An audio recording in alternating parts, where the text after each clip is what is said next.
22 on a Sunday. Peaches, the presidents of the United States of America. Oh, is a classic throwback. It's National Peach Month, and you're almost in peach colors there. I dressed appropriately. I knew you were going to talk about that. You're representing the peaches.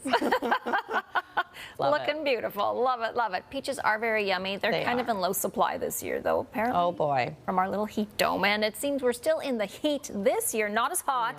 Thank goodness. But you're going to get to the forecast. I sure will. But first, a little heat dome. A little road trip to another hot spot, actually. We're going to Cache Creek. So, shall we bring up the map? There it is. It's an historic transportation junction in an incorporated village.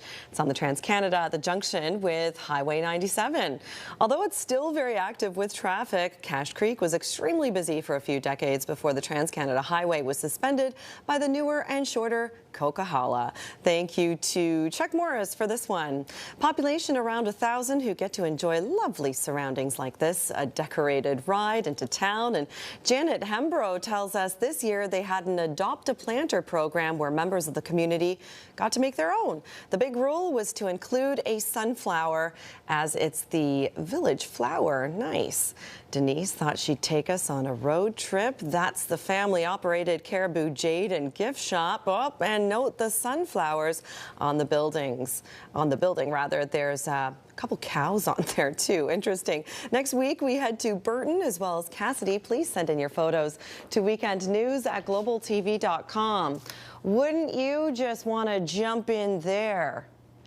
Now that the camera's on me, the kids' pool. Just a lovely day. We're seeing mostly cloudy skies at this point, which is nice. It keeps things a little bit cooler, if you can call 19 degrees at 7 a.m. cooler. It was a warm one through the overnight. I could barely sleep.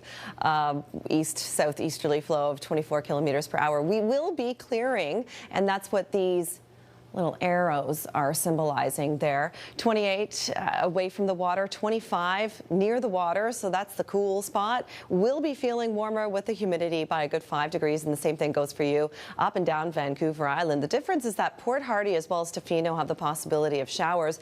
Even Port Alberni, I put in a raindrop in there for you, but really it's just a 30% chance of rain.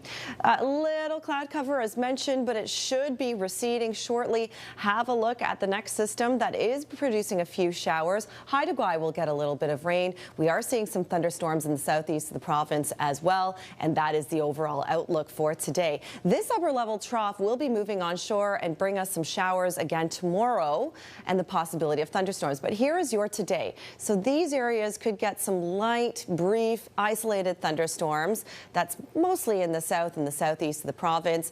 It clears, and then again we start to see the possibility of showers and thunderstorms move in come Monday due to that upper level trough.